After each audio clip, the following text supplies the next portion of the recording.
For all of you just joining, we'll get started in a few minutes. This is the community meeting for 2655 the Alameda. A bunch of folks are popping in here. We'll just give it a few minutes.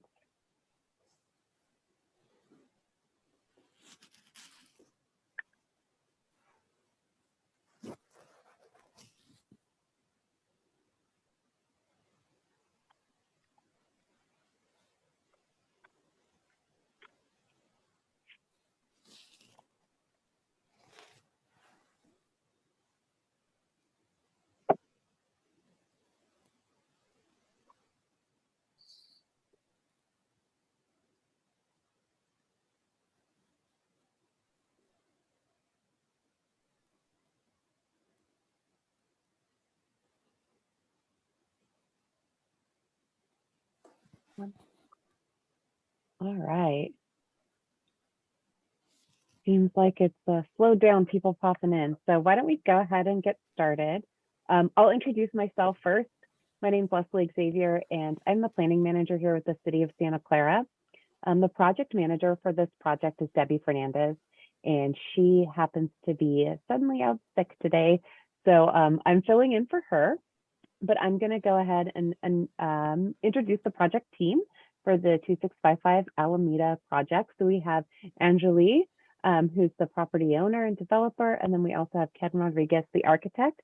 And Anjali is going to get us started with an introduction. Thank you, Leslie.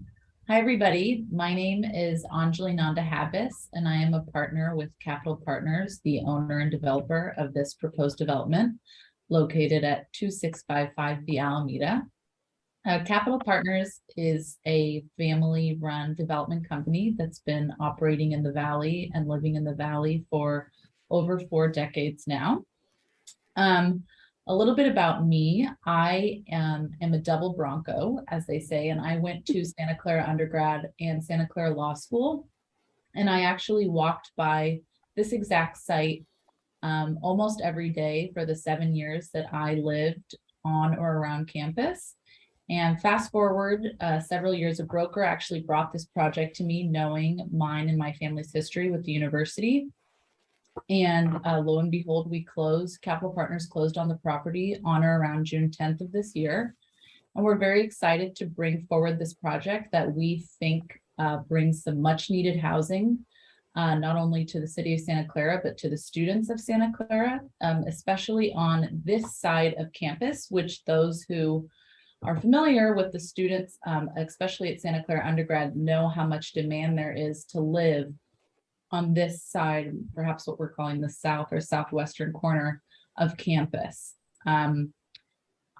With that, I think I'd like to just turn it over to Ken to talk about the specifics of the project. And we're going to go over a presentation of exactly what we have proposed, including images and more data. So I'll turn it over to Ken and then share my screen and operate the slideshow, and then after that we can get to your comments and questions.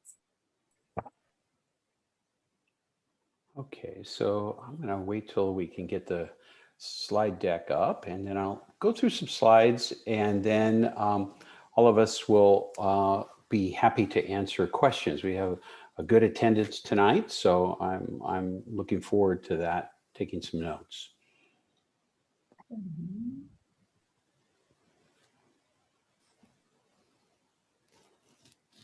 There you go. Very good, Anjali.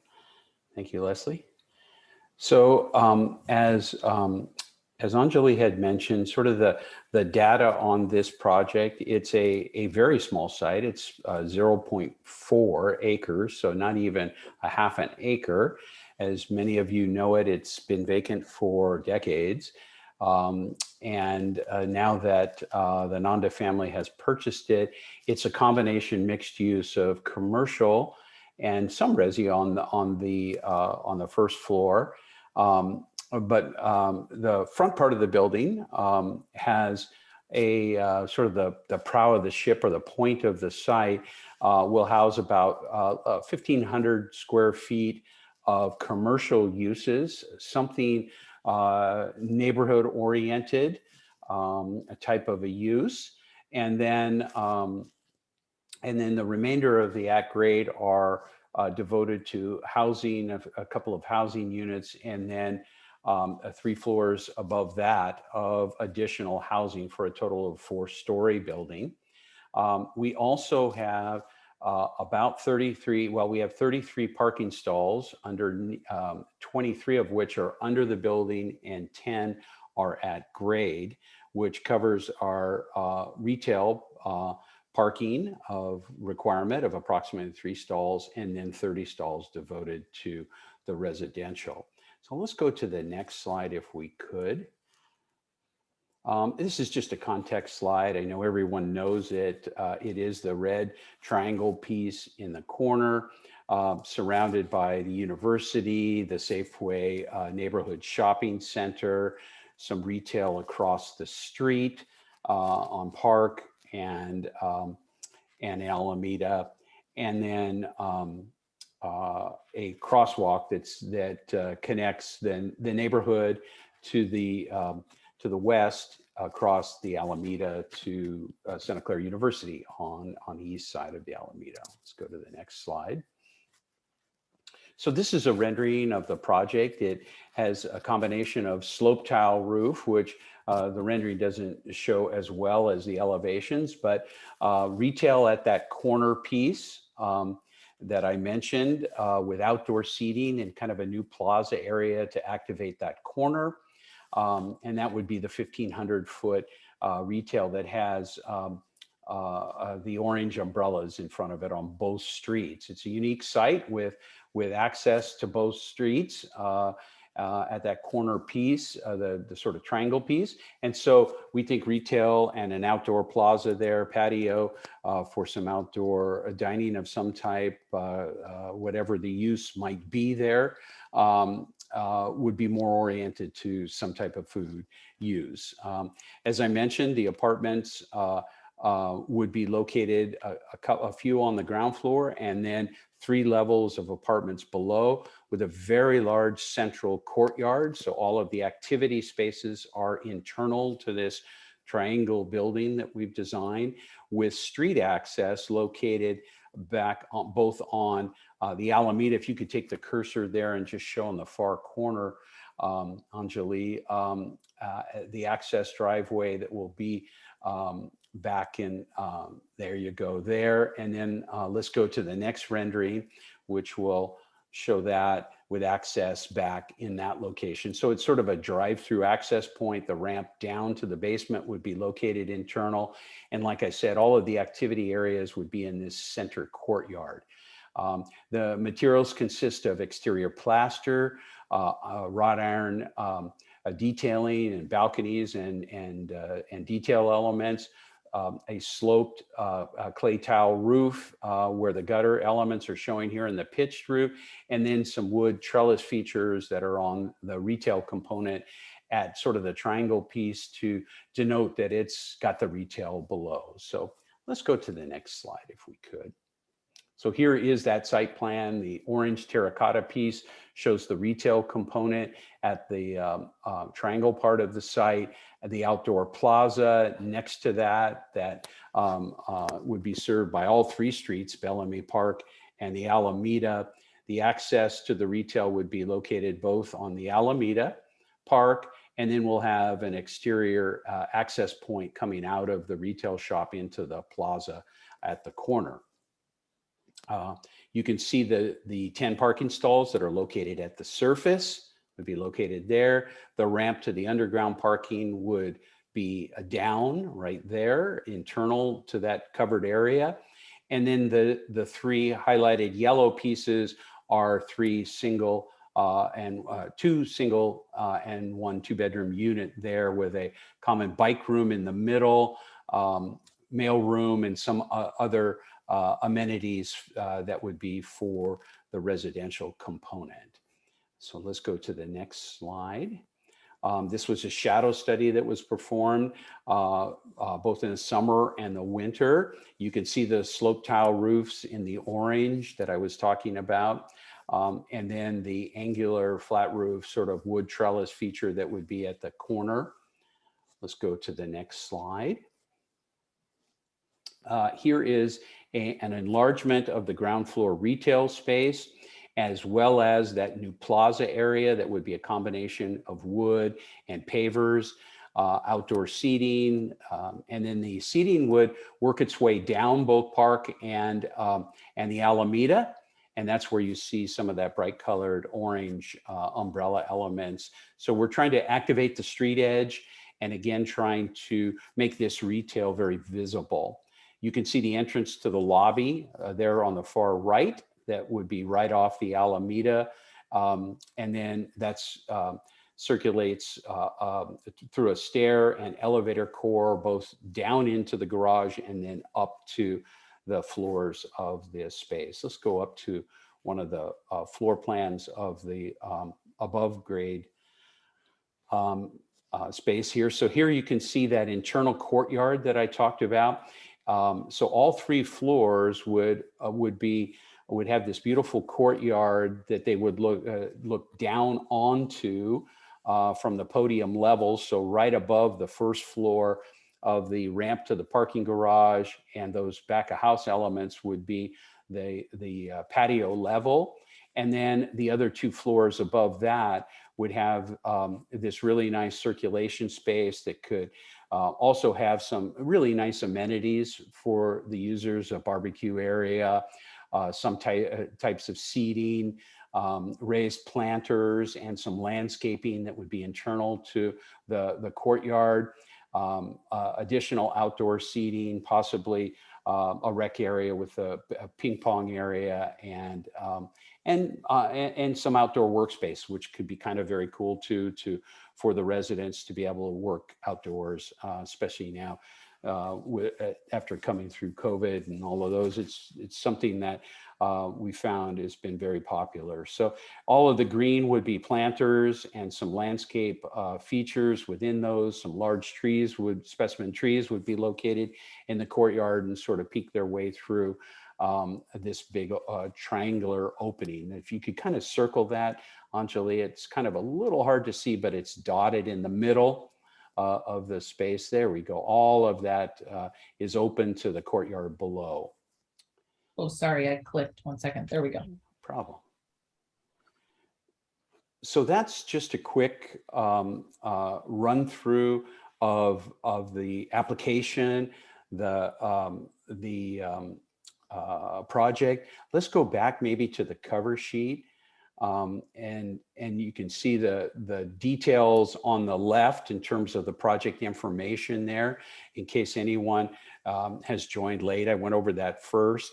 And it sort of talks about the building height, how many stories, the parking, the amount of units, residential units, the amount of commercial space, and then the site size. So with that, I think what we'd love to do is open this up for questions, and we'll take some notes from everybody's thoughts here. All right, so if you have any questions, do please raise your hand using the Zoom raise your hand feature, and we'll call on you one at a time. Okay, the first hand I have is Mitchell. Mitchell, you should be able to unmute and speak. Thank you. Good evening. My name is Mitchell Vinciguerra, and I'm a field representative for the Carpenters Local 405. I'm here tonight to speak on the proposed development and some things I'd like to bring to your consideration. Labor standards is something that should be included in any development plan. We want to make sure that the developers in our area are paying area standard wages so the skilled men and women who build these projects can afford to live in our local communities. Local hire also helps to ensure money generated by new development stays in our community in the form of sales tax and property revenue. Another labor standard should be healthcare. 1 out of 4, or 26% of construction workers in California lack health insurance. That's 2.5 times the rate for all California workers. These workers are sometimes reliant on emergency rooms that are taxing an already overburdened medical system in our communities. Another great labor standard would be the use of apprentices. Construction apprenticeship programs are a proven escalator to the middle class, training tens of thousands of California residents every year at no cost to the taxpayer and policies that require the utilization of apprenticeships, develop a pool of skilled labor in the local area who can work on future projects. I do know a field rep from Local 405 has reached out to Angeli via voicemail and email, I believe, and we look forward to hearing back to see how we could help with this project in the entitlement process, maybe hooking them up with some good general contractors that provide these things to make sure that the workers in our community are taken care of. Thank you for your comments, Mitchell. The next person I have is Jonathan E. You should be able to unmute and speak. Hello, is the audio coming through? Yes, it is. Okay, yeah, my name is Jonathan Evans. I'm the president of the Old Quad Residents Association, and I just had a couple of questions. My understanding is that site used to be a gas station. Is there any sort of cleanup of the site that's part of this plan for this development? Yes, there is. Hi, can you hear me? Okay. Yep, coming through. Hi, yes. So we did buy this. This site was purchased from Chevron, which acquired Unicol. It was a Unicol gas station. The site has been being remediated for over 30 years. So the remediation started in 1988 and the underground storage tanks were removed in 1993. By virtue of us doing underground parking, that is going to take care of about 95% of the cleanup left here. We will have a couple additional groundwater monitoring events, but other than that, removing the soil, which is already categorized as non-hazardous, will take care of the rest of that cleanup, and that's being monitored by the state water board. It's not monitored at the city level. Okay. And then my other question was, you mentioned this was ground floor retail space, and I was wondering, is that going to be like restaurant ready, which means I guess that does it include grease traps and ventilation, or is that something that's not included?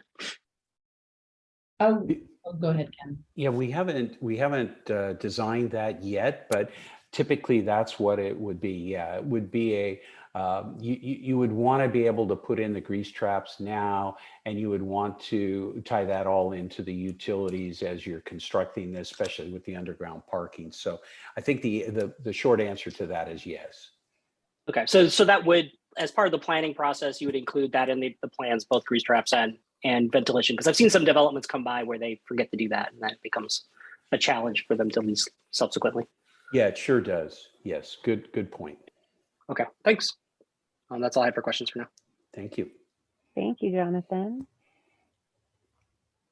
The next person I have up to speak is Kathy Kelsey. You should be able to unmute and speak. Hi, this is Mark Kelsey. My wife Kathy and I are together here on this. Hi. I have a couple of questions as well, but I'll do a follow-up on the environmental issues. We live in the neighborhood, and as you may be aware, the groundwater level is pretty high here. In fact, I believe Park Avenue used to be at one point a creek. So I think, have you considered the environmental impact on the water supply and on the groundwater? I know this was a Superfund site. You said you'll be removing the dirt, but I wonder if there are other groundwater issues that need to be addressed, as this site has been vacant, and I understood it was vacant primarily because it was a hazardous site for so many years. So wanted to be sure that it's really remediated and that it's not going to impact our groundwater in the neighborhood. So hi, thank you for your question. So I think if I understand your question is, are we considering the level of groundwater as it affects the development? And is that? Yes. Okay. And I think that, so my understanding is, and again, I think in future meetings, first of all, I can get you a more detailed answer on this question from my environmental consultant, which might sound a little more scientific or technical than my response, but my response is that the groundwater levels have actively fluctuated in the last several years. So while I understand that they have been high, groundwater monitoring events have shown that these levels have lowered significantly. So it has not remained high. And so I don't know if, perhaps you're citing data from last year, from 5 years ago, but I can't say for certain that it remains that high. And yes, everything will be considered in the remediation of this site. We cannot get an occupancy permit if the state and the county do not sign off that this is a site safe for residential uses. So everything will be considered and remediated accordingly. And Okay, Mark, I'd just like to yeah. add, this project is conducting an initial study and likely a mitigated negative declaration, which once completed will be available to the public to review. Okay, that's good. Yeah, I mean, groundwater is just an issue in this whole area. And you may be familiar with Highway 17, 880 has had to do considerable remediation of groundwater right at the Park Avenue, Alameda overcrossing. And so it is a concern for this area. So thanks. Thank you for your comment. Okay, the next speaker I have is Pilar. You should be able to unmute yourself and speak. Great, thank you. I'm just wondering if you could re-say, or I just couldn't read the front slide, how many studio, 1 bedroom, 2 bedrooms are planned for this development? So it's 39 units total, and it's going to be a mix of 1 bedroom, 2 bedrooms, and actually a point of the triangle is going to be 3 3-bedroom units. Because of the layout, we can actually accommodate a 3-bedroom unit there. I just have it in front of me, but I can get back to you, unless Ken, you do, of the exact breakdown of 1 versus 2 bedrooms. Yeah, as Anjali mentioned, on each floor there is 1 3-bedroom, and then basically it's a 50% mix on the other floors, just for ease of counting, of 2 bedrooms, and then the other 50% would be 1 bedroom. So it's an even mix, and then the 1 3-bedroom unit per floor. Okay. Thank you. You bet. Okay. Thank you, Pilar. Our next speaker is, hopefully I don't say your name wrong, I'm sorry if I do, Lalo. You should be able to unmute yourself and speak. You got it. Thank you so much. Ken, Anjali, good evening. My name is Lalo Mendez, and I work with an organization called Catalyze SV. We're based in the Silicon Valley, and we have members throughout Santa Clara and San Jose. And I'm really excited in looking at this kinds of project. This looks like a really well-designed project that is going to provide this kind of desperately needed housing for graduate students. And I would know, since I am a graduate student and I struggle with housing almost every month. So I'm really excited about the possibility of this project coming through. And a couple of questions that I have are, how is this project meeting the Affordable Housing Ordinance? And also, what are some of the top line sustainable features that this project is going to bring? And also, Anjali, perhaps in the next couple of weeks, I would just love to reach out, because I do have a couple more questions. And as an organization, we would love to have the opportunity to possibly provide some friendly feedback on this project, because I think our members would really like it. There's a lot of really good features. So look forward to possibly working with y'all in the future, but those are my questions tonight. Yeah, let me take those. They're excellent, and I'm very familiar with Catalyze SV, so is the Nanda family. So it'd be great for all of us to reach out and sort of talk. And like you, I feel this is one of those types of sites that really could benefit from the mixture of uses, both the commercial on the ground floor and the residential above. And to answer your question specifically about energy, we are starting to get into that. As Leslie mentioned, there is a full initial study that will be done, and some of those questions will be answered. So it's a little early right now, but we have talked about a building that has a LEED rating and takes advantage of all the current environmental design and construction that we can do. And I'm proud to say that about this project. Sometimes in these larger projects, we can do it. The smaller projects, they're really right there for these kinds of solar, updated water systems. All of these kinds of things are a larger house of a larger size, of course, but again, having been able to work through those on other projects, I think we will be seeing a lot of that here in this project.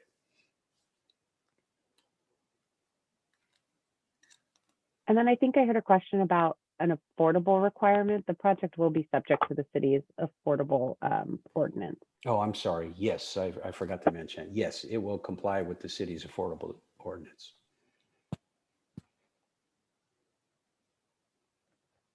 Okay. The next speaker I have is Eric Jensen. You should be able to unmute yourself and speak. Hi there, good evening. Thank you for the presentation. Actually really excited to see this type of project come through on that site in particular. As the previous speaker mentioned, we have a lot of housing challenges. I applaud the team for doing something high density, especially in that area where transit is within reach.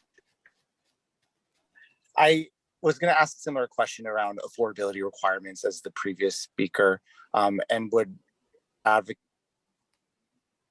in terms of that site to further housing access in our community to help our community be more welcoming to low-income affordable housing residents. Thank you. Thank you, Eric. The next speaker I have is just labeled as Catalyze SV. I hope you know who you are.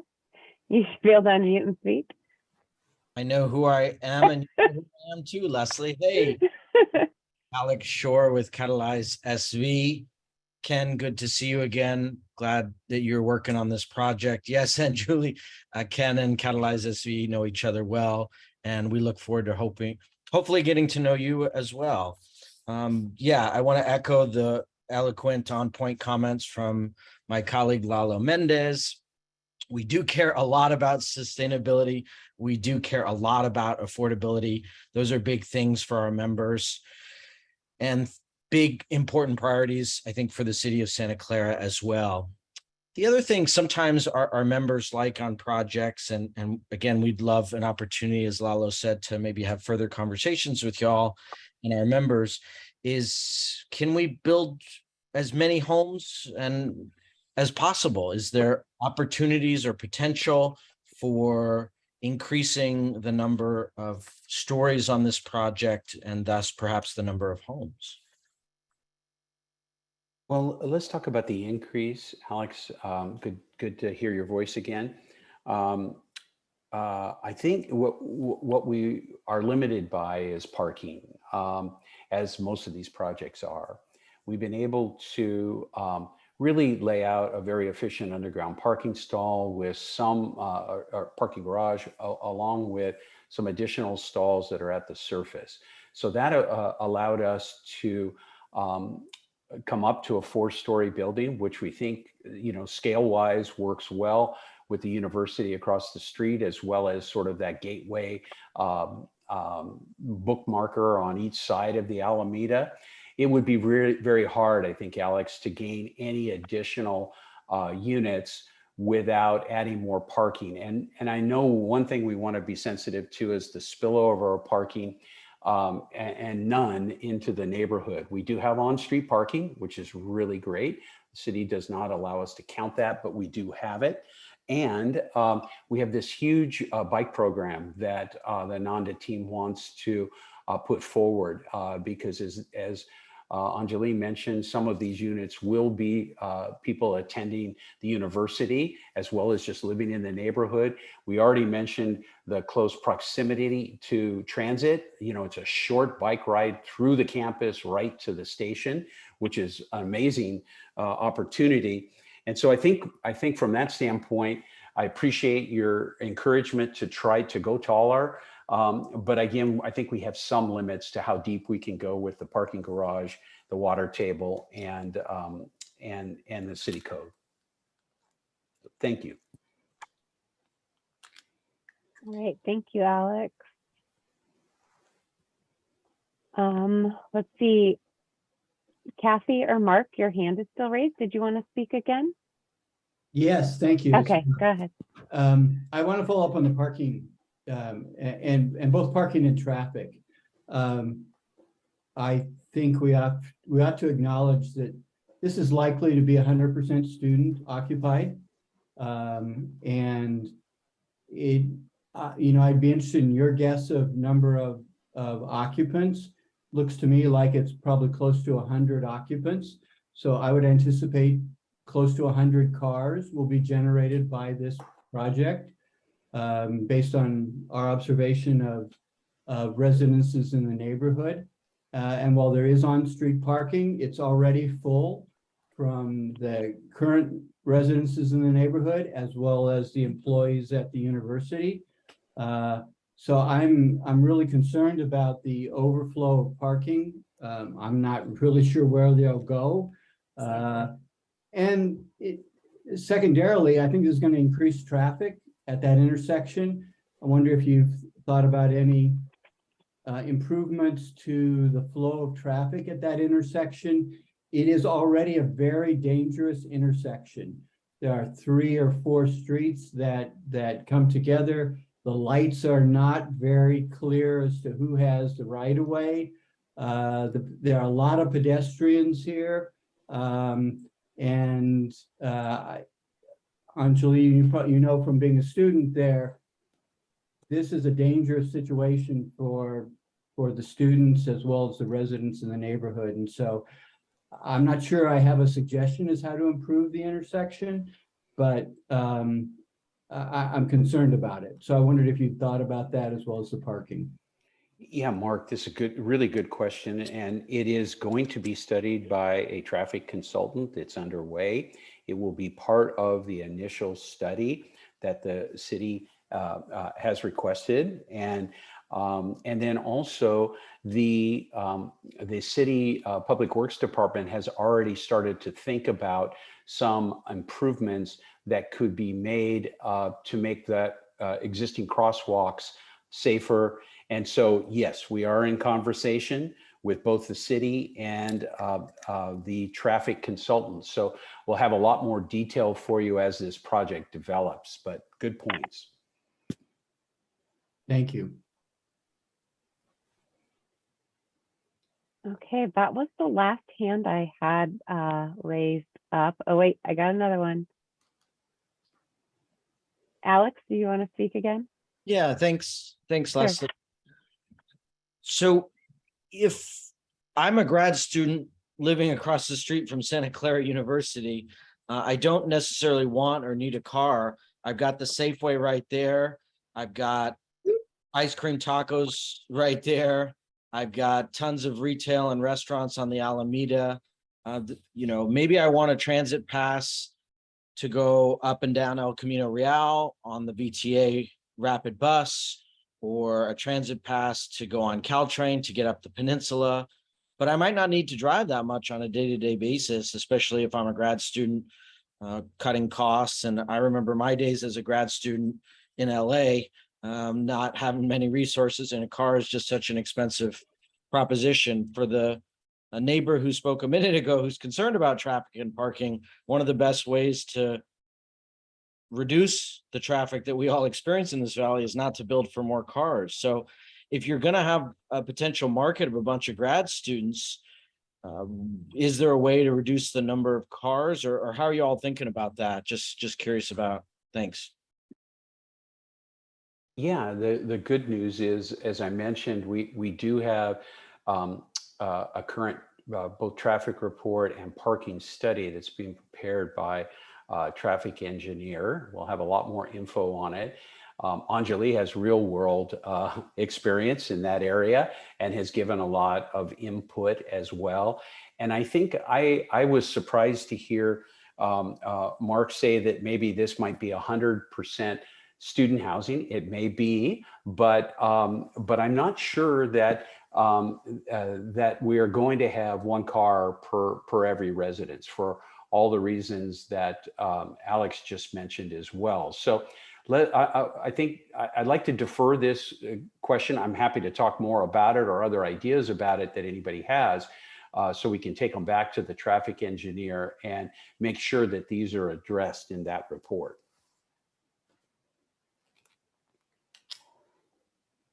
All right, thank you again, Alex. Okay, I got a couple more hands up. Hopefully I say your name right. Is it Tian? You can unmute yourself and speak. Can you guys hear me? Yes, we can. Yeah, so for those for the 3 bottom units on the first floor, I was wondering what the lighting situation would be like for the 2 bordering the parking garage. I would think that because they were bordering the parking garage and sort of on the interior, that space might be better used for retail instead of housing, especially when it comes to like looking out your window and seeing like a row of cars instead of like the street. Well, okay, appreciate your comment. Thank you.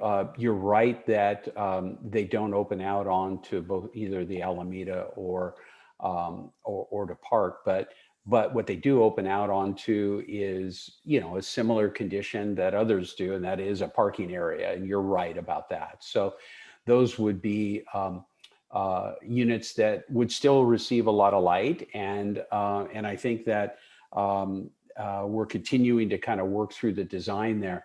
I would be really frightened about the additional retail, though.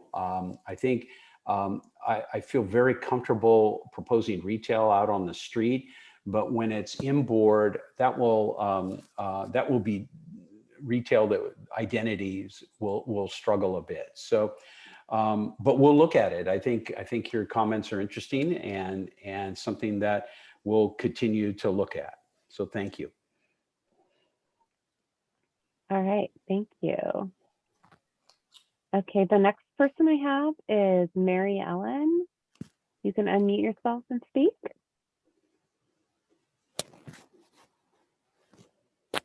Right. It's not exactly Mary Ellen. Oh, It's her husband, Nick. hi, Nick. Welcome. Hey, Nick Levac, 918 Hillmar Street. Mary Ellen and I have lived on Hillmar for 40 plus years. Okay. This lot has traditionally been on my walking route. I go down Hillmar, turn left on the Alameda, and wander onto campus and you know the nearby facilities. But anyway, as I've walked over the many years that this has been a vacant lot, every time I walk by, I grumble and bitch and moan about how ugly it is for our whole neighborhood, okay? Especially opposite the beautiful facilities at the university. On the other hand, once in a while, I think maybe a vacant lot is better than a fast food restaurant, a McDonald's or a In-N-Out or a coffee shop, or God forbid, a 7-Eleven. So I want to congratulate the Capital Partners on this project. I am enthused about it. I'm ecstatic about it.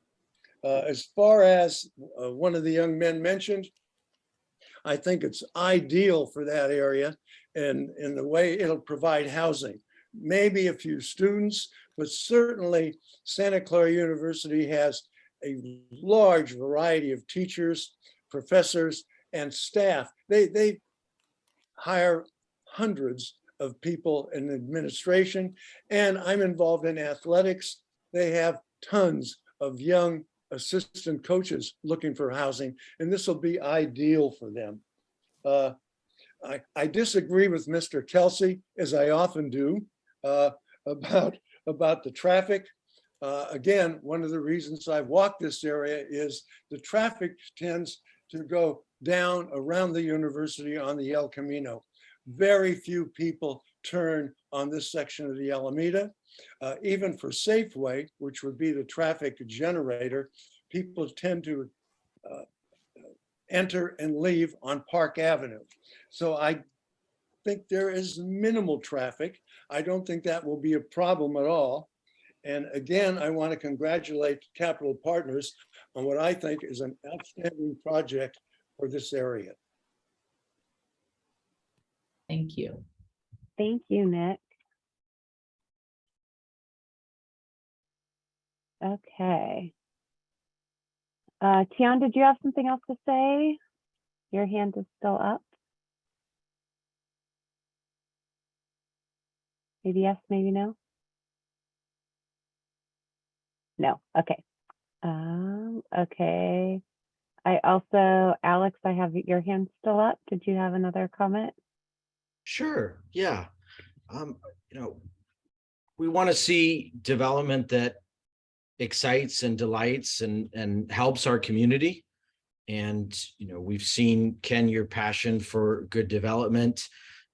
Just curious on Julie, Ken, what's an element of this project or this site that excites you the most? Anjali, why don't you I'm take happy that to one? take this. Yeah. I think I'm most excited to bring housing to this side of campus. I know that there has been new development on the other side of campus, kind of behind the hut. On, I don't know what street exactly it's on. Is it on Benton? Anyway, I'm most excited to bring, I think, new housing to this and safe housing for students and the community to this side of campus, and also to finish the cleanup for a site that has been vacant and empty for 30 years in a prime location. And so Capital Partners is willing to take that on and finish the cleanup in an effort to bring what we feel is needed housing to this location and for the benefit of the university and the community. Great. Thank you. Good question. All right. I have a new hand, Lily. Do you want to unmute yourself and speak? Thank you. Yes. I'm sure you guys are probably familiar, at least Leslie, you would be, with the Reclaiming Our Downtown project and the goals of that project to, I know it's obviously it's a little bit different of an area, but the goals of that project to kind of bring architecturally, aesthetically, some of the maybe traditional architectural style, at least back to that portion of Santa Clara. So I'm wondering if there is thought about this property also kind of, moving toward maybe some of the more traditional historical, aesthetics of the Old Quad area.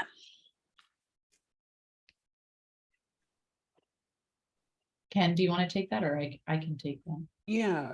We'll go ahead, and then I have a thought too. I might just add on to it. So I think that it was in collaborating with Ken. I think that we wanted to attempt to find a mix between kind of the classic Spanish or mission style clay roof that the university obtains, and kind of a modern new looking apartment building. And I think we've tried to find a mix with implementing the clay roof, but also having a lot of glass, and the kind of the design that we have now. I think that it was not our intent. I think, as Ken said it well, we go to have the building be a sibling of the university, but more a cousin, because this is not a university owned. This is obviously Capital Partners owned. And so I didn't want it to be so, designed such that it could perhaps be mistaken for just another university building. I wanted it to be somewhat distinctive. I don't know if that answers your question. I think I'm trying to address how we got to the design we did.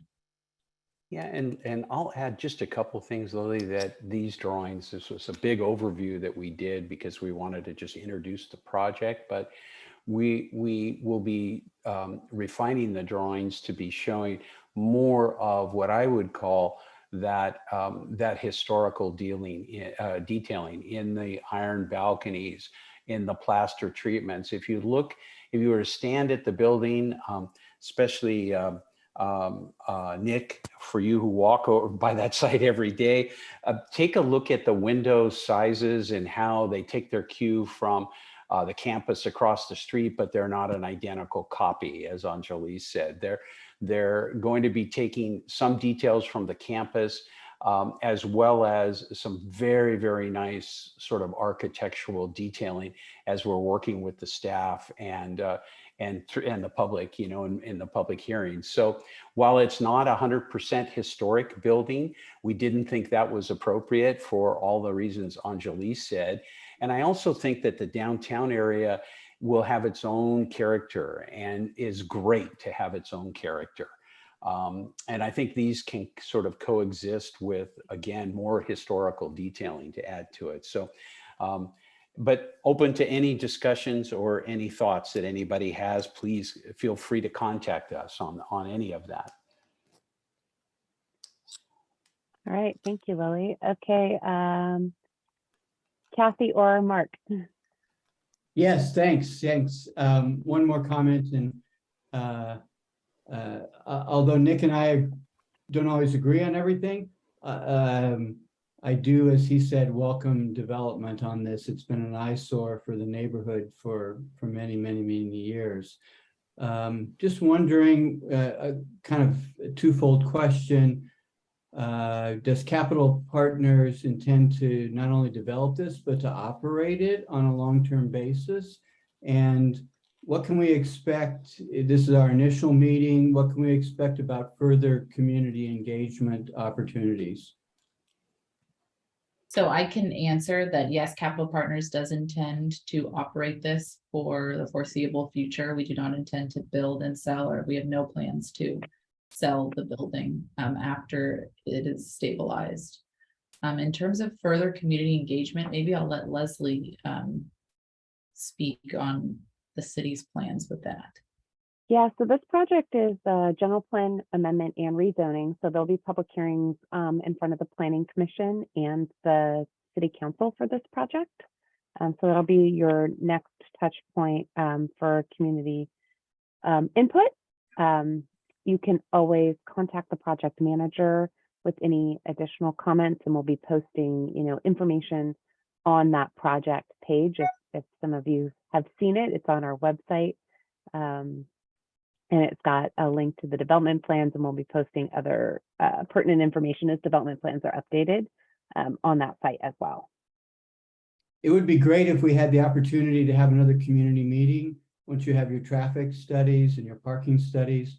As you know, we have a lot of students that live on this side of campus, and where we have the opportunity for the neighborhood residents to engage with property managers and owners, we've had a much better ongoing working relationship than in those cases where the property owners and managers choose not to engage with the neighborhood. So thank you. Great, thank you, Mark. All right, I have, let's see, we still have about 10 more minutes left in this meeting. I have Lalo who's got his hand raised again, if you want to unmute and speak.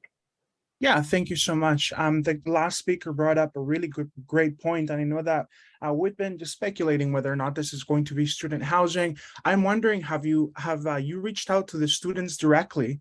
Is there a student group that you've talked to, perhaps that is nearby, that can give you ideas into what students need as far as housing? They could perhaps give you some great ideas as far as amenities or other services. So I'm wondering if there's been any type of student engagement, since they came up so much during tonight's conversation. Hi, I think that's a great idea. I have been contacted by a few students that have just, I think, seen the notice of development proposal signs on the property and or otherwise heard about the development. They've just more so expressed their excitement for the development, not necessarily provided any specific feedback yet. Not that they have, you know, a lot of data to give feedback on, I understand. So I think that's a great comment. I would love to engage any, you know, a student network at Santa Clara. I know there's a big real estate association. I could start there or otherwise. So I'm happy to do so. And and reach out and get further student feedback. All right, thank you. So I have Alex with your hand still up. Alex? Thanks. Yeah, total mind meld with my colleague Lalo today. I was thinking the same thing. There's probably a graduate student association and Julie, so it might be interesting to talk with them. You know, we have our members talk a lot about when they score projects, active rooftops. You know, we've got this incredible weather. You got this beautiful campus, literally a block or literally across the street, this wonderful neighborhood. Is there a way to activate the rooftop either environmentally through solar panels or a green roof or a community garden, or activate it as a place of leisure and entertainment? I think that's a missed opportunity for our whole valley when it comes to bringing up places rooftop. And how cool would it be if we were known as Silicon Valley, the place of great rooftop development? So something our members have brought up in many times, and I think it's an opportunity in particular here.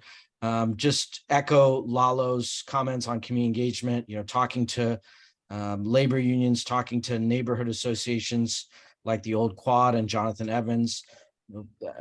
Neighborhood associations are always usually so good at providing input on what kind of activation and businesses would be most helpful. So would encourage you to specialize in those conversations when you talk to folks at the Old Quad or others. And appreciate Ken and Julie, your open-mindedness in tonight's conversation.